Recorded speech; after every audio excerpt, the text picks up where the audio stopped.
Hey everyone, thanks for joining. It's Corey of Blue Falcon Board Gaming. If you're new to the channel, I'm a United States Marine Corps veteran that started the Blue Falcon Board Gaming Group in the Ohio, Kentucky, West Virginia tri-state area with the hopes of promoting positive mental health through board games, as well as to make board games more accessible to the community by hosting and co-hosting free events, doing giveaways, doing interviews, just whatever may get new people into board games.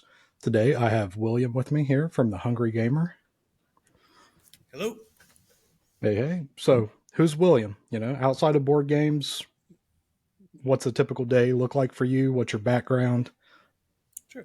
So it's actually, I guess, serendipitous that I'm actually recording from work. Usually I record, real board gamers got to have a wall of games behind them. So you qualify. You made it. Um, but today, just because of the way the timing, I'm actually recording from work, and I'm a high school teacher in San Jose, California. I teach English. And in addition to that, I just recently, in this past year, shut down the theater company I used to run. And though I'm still doing some performing and things like that, so I'd have a typical school day, typical California school day. There was a law passed 2 years ago that says high schools cannot start before 8:30 a.m. because of the science of kids needing sleep, and even though they're still gonna go to bed at 1 a.m. But if the first class is 8:30, at least they're getting maybe 6 hours of sleep as opposed to the first class is at 6:45, right? So anyhow, so started sometime around 8:30, and I go till about 4 p.m. every day, and then play as many games as I can. Right now, I'm doing a lot of rehearsal for a play I'm in. I shut down the company, but still performing, and yeah, so just a regular boring dude outside of board games. So, what got you into board games? Maybe more specifically the modern board games, because I feel like everybody I've talked to, they grew up with Monopoly, Clue, Risk, stuff like that. So, Get what was out your of here with that transition? nonsense. Parcheesi now. Now you're talking. Yeah, we did do a bit of that, as a kid. Trouble, Hungry Hippos, those kinds of things. Stratego was one that I remember that we actually really did like, which is a little closer to a hobby board game. But I got into board games, I don't know, 5, 6, 7 years, whatever it is, not that long ago in the grand scheme of things. And it came out of my brother, who I'm going to talk about again later, started playing a lot of Pathfinder Society. And I went and visited him once, and he's like, well, you should try it. And so I spent a few years I was playing Pathfinder Society, and I enjoyed it, but I enjoyed the actual tactical battle map more than the role play part.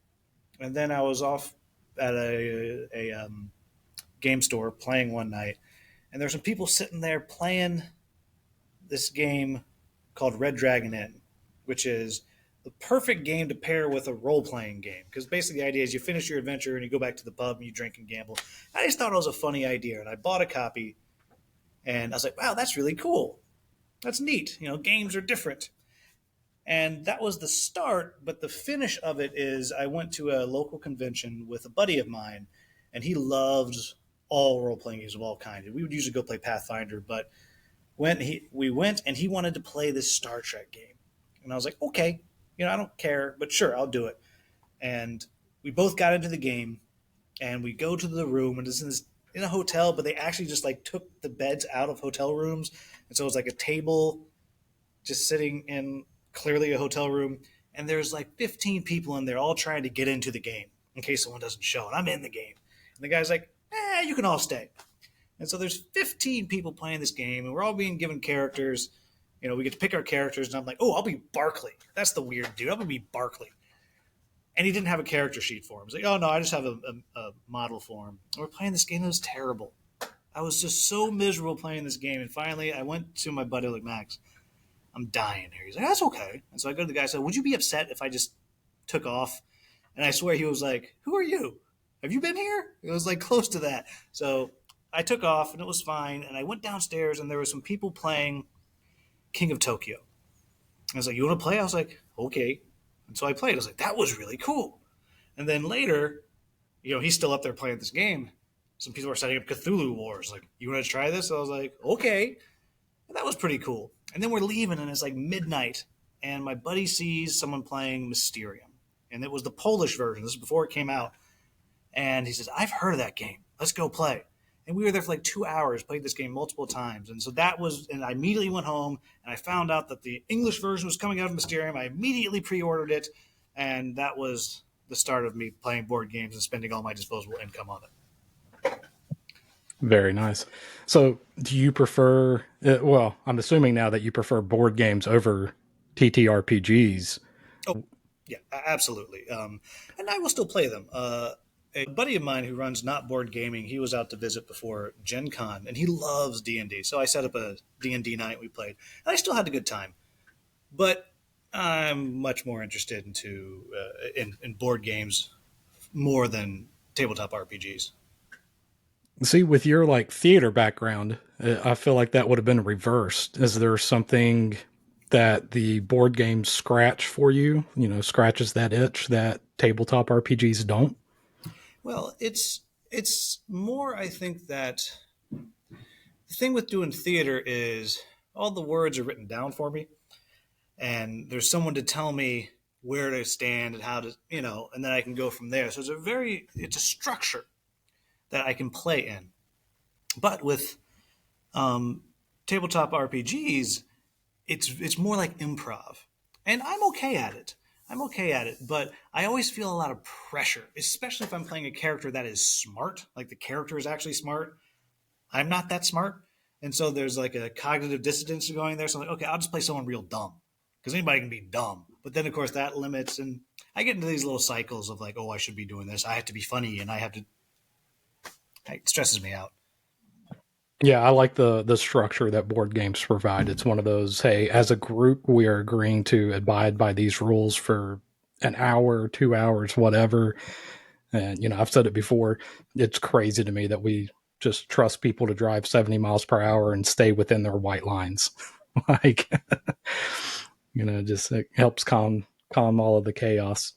So, what started your channel? So, we're doing the whole interview for the Stonemaier Charity Auction this year.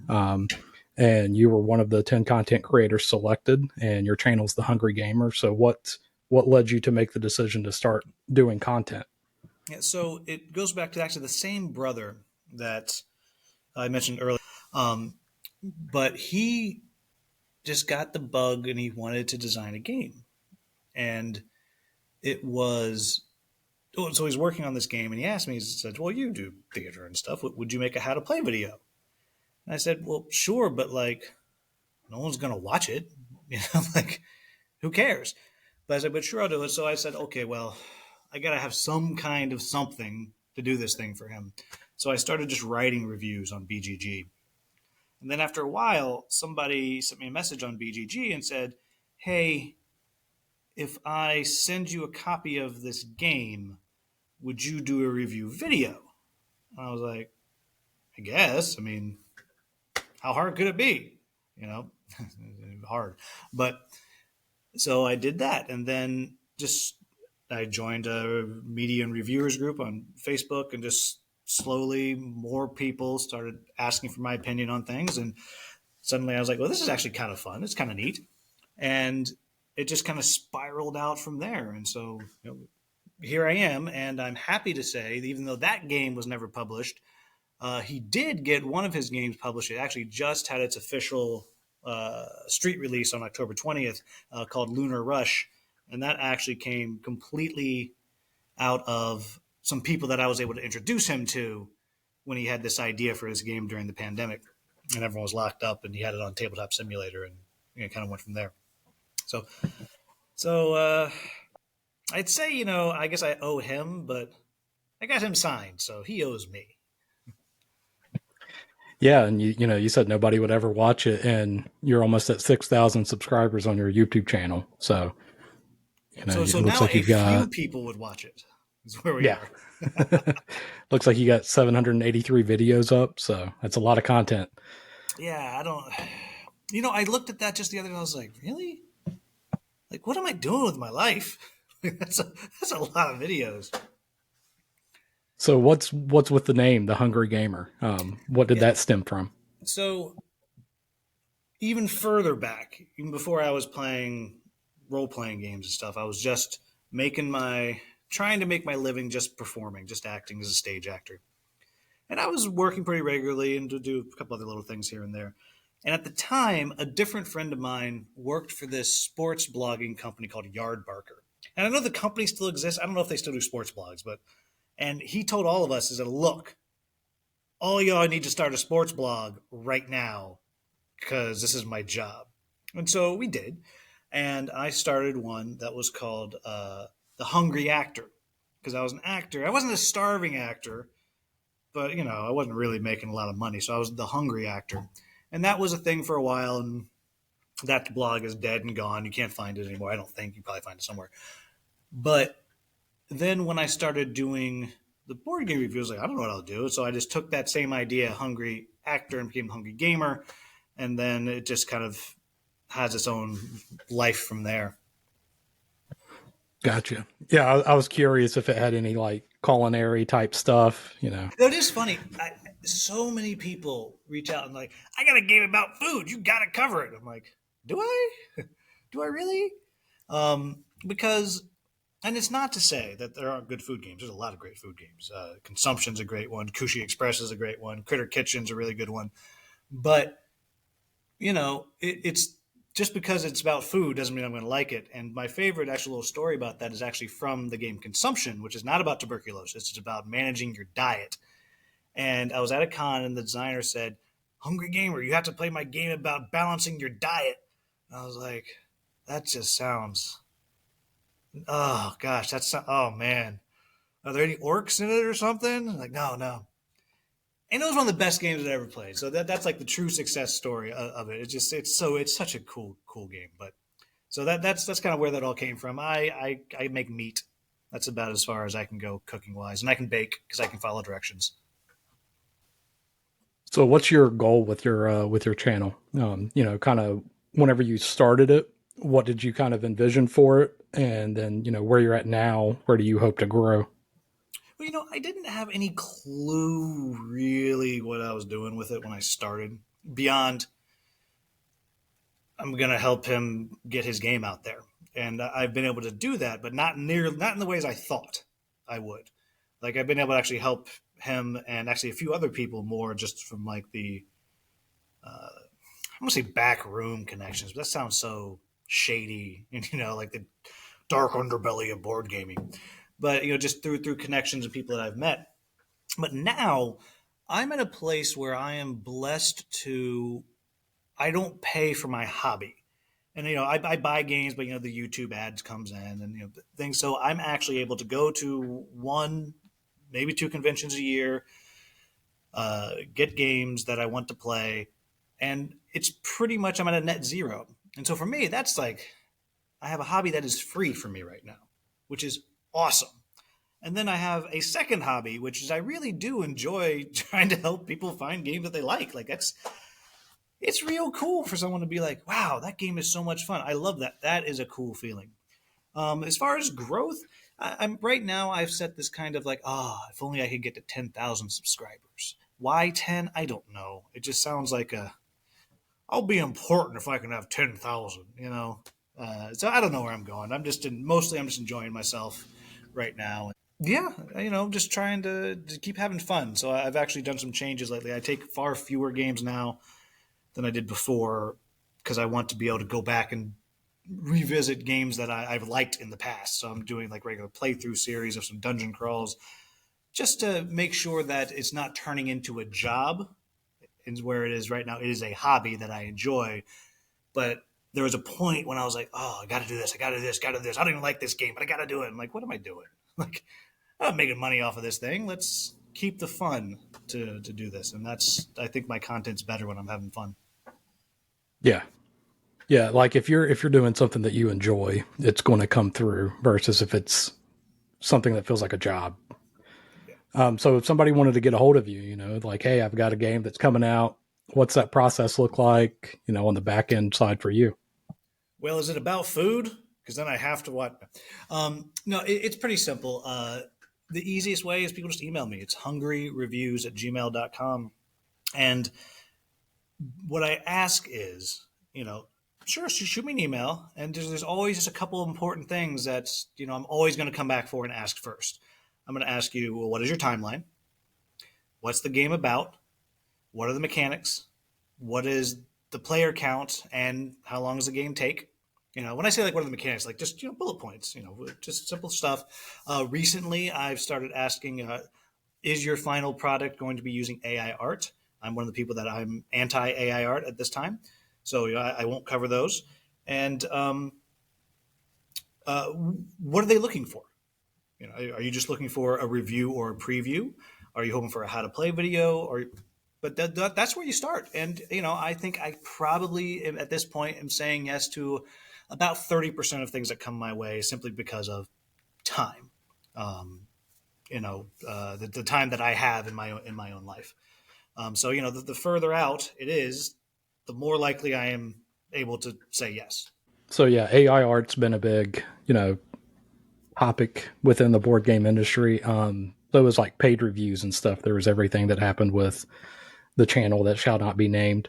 So do you want to talk about your approach to that?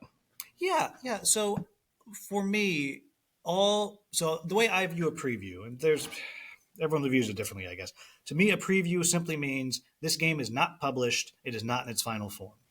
And for me, I give in every video I do, I give these are the things that I think work well, and here are the things that I call them quibbles that either I got stuck on or you might get stuck on. Sometimes it'll be something that I actually like about the game, but if you hate dice rolling, you need to realize this is all about dice rolling.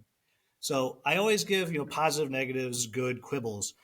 So for me, that's always going to be in every review or preview that I do. So therefore, I don't take any money for them, because if you've given me money to do it, then you are, in my opinion, allowed some say over what is in that video, because it's a commercial. It's a commercial, and I got no problem with that. People are saying that's what it is. Now, I do take money to do, if you want a playthrough of your game or you want a how to play video, absolutely, because then I will be checking with you. Here's your how to play video. Is this right? That's wrong. Let me reshoot that. Let me redo it. But I will never give you my opinion in those videos, because it's a service. So that's the way I look at it. I have no problem with people making money off of this. Like it's a lot of work, and keeping up with equipment is expensive. Like you were telling me, you just got new headphones. Those aren't cheap. So as long as we're being clear about it, I got no problem with it, as long as we're not doing anything nefarious. The only thing that gets my goat is it's every 2 or 3 weeks someone will post on a board game group, they're all shills. Like, we're not shills. Like, if you send me a copy of just one, that is not worth it to me to make up a bunch of bullcrap. Like, it's just not. But that's it. So that's where I am. If you take money, if you want, just tell everyone you took the money. Done. Yeah, I think that's a good approach. Like if it's a preview or if it's a review, so they're just asking, "Hey, your opinion no matter what, copy of the game." I think that's, you know, perfectly acceptable, but I could see if it's a tutorial on, "Hey, this is how you play this game." Then yeah, you'd want some sort of compensation and stuff like that, because it is time consuming, getting everything set up, the video editing, going through, making sure that you know the rules to be able to teach the rules. That's that at that point, it's more of a job. It's not just like, hey, this is what I think about the game. Yeah, I just finished. I just sent the draft of a how to play video off to a publisher last night, and it was out on my table for about a week, and I had to record it over 4 evenings, and then it took about. So I wound up with, like, I don't know, maybe an hour of footage, and it took about 3 hours to edit it down. So it's just the time. It's just the time. Yeah. Yeah, so like we mentioned before, we're doing this because you were part of the Stonemaier Charity Auction this year. That's going to kick off November 1st at 9:30 Central Time. But for anyone that's not familiar with it, so Stonemaier Games does a charity auction each year where Jamie selects 10 content creators he thinks that more people should know about. And then those content creators will select a nonprofit. Stonemaier Games throws up 10 packages on Board Game Geek. It's just under a geek list. and then you can go and you can do a bid on each one of those packages. You can only win one of the packages, but they're all the same except the games that are individually numbered. If you've got the highest overall bid, then you're going to get, game one of 25,000, whatever the print run was. Um, so for this year, you had select the Lewy Body Dementia Association. Do you want to tell us why you selected that nonprofit and then also what that nonprofit does? Yeah. So I'm going to be a little bit vague, and that's just because some of the individual people, their stories aren't mine, to share.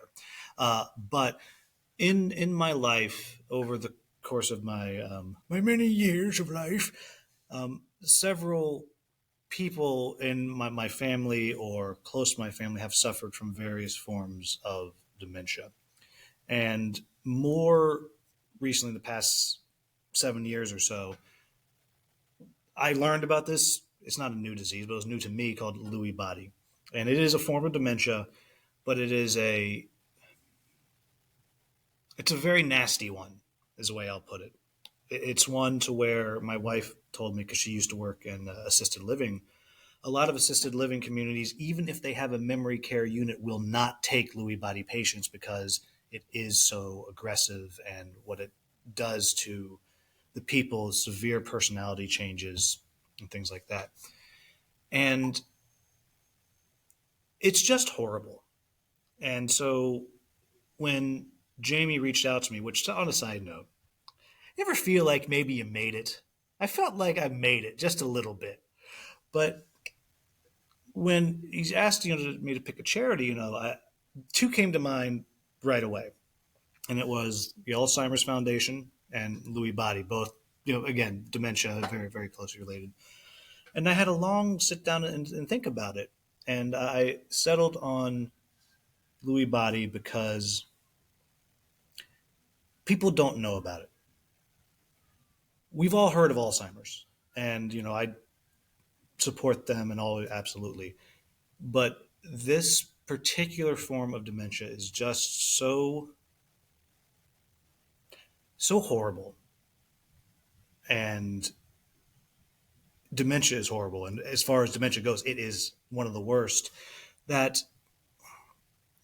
something it just needs more support in the research to try to help find treatments. Obviously, the goal is always a cure, right? And my unscientific brain thinks, well, a cure for one might help be a cure for many, right? But it's the search for treatments and a cure.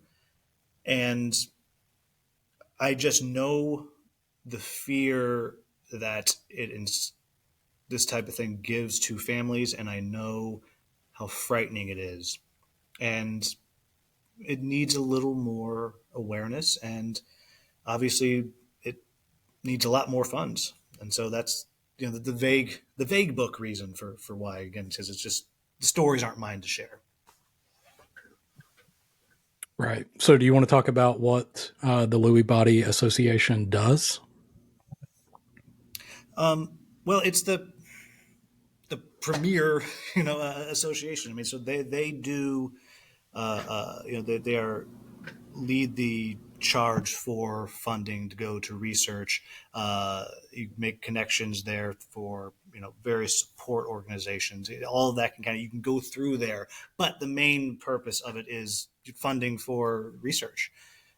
It's very analogous to, I say, the Alzheimer's Association. It's very analogous to that, just with that narrow focus on Lewy body. Um, yeah,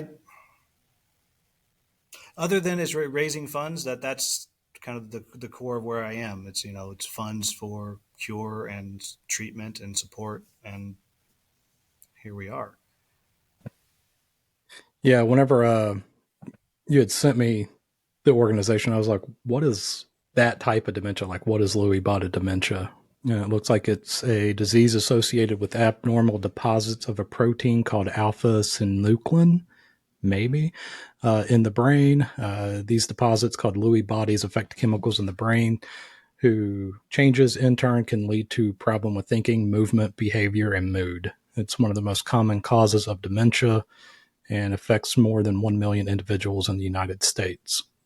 Yeah, and even as you described it, like people who, and I keep coming back to Alzheimer's. That's what people know. That's the one everyone knows about. And, oh, my light in my classroom just went off. 1 second, let me go wave. There we go. Oh goodness. Welcome to the school system, everybody. But that same thing you talked about, the deposits on the brain. People will be familiar with that from other forms of dementia. Like, so it's all the same world, but to me, it's that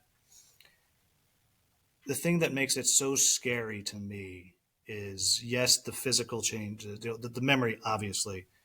Then there is the effect it has physically on people's bodies and their movement, and they get weaker and all of those things. But the changes in personality is what is so devastating, because what happens is this person that you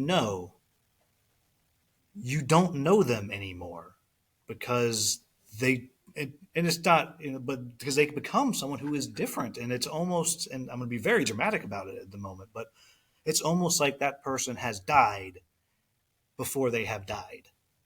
In the worst cases, and people who've, someone if they're affected by, please, I'm not trying to be frightening, but that's the fear, which is why, it's the one to me that is the most frightening, and that's why I'm like, this is what I want to support.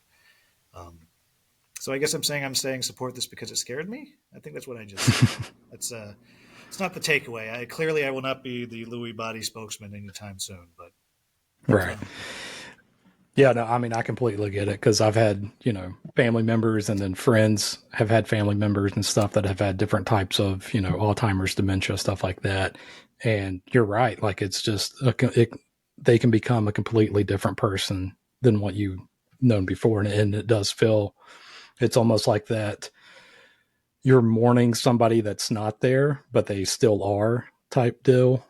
and then So it's sometimes very it's that they're difficult. still there. And in the worst cases, and thankfully I did not have this experience, have not had this experience.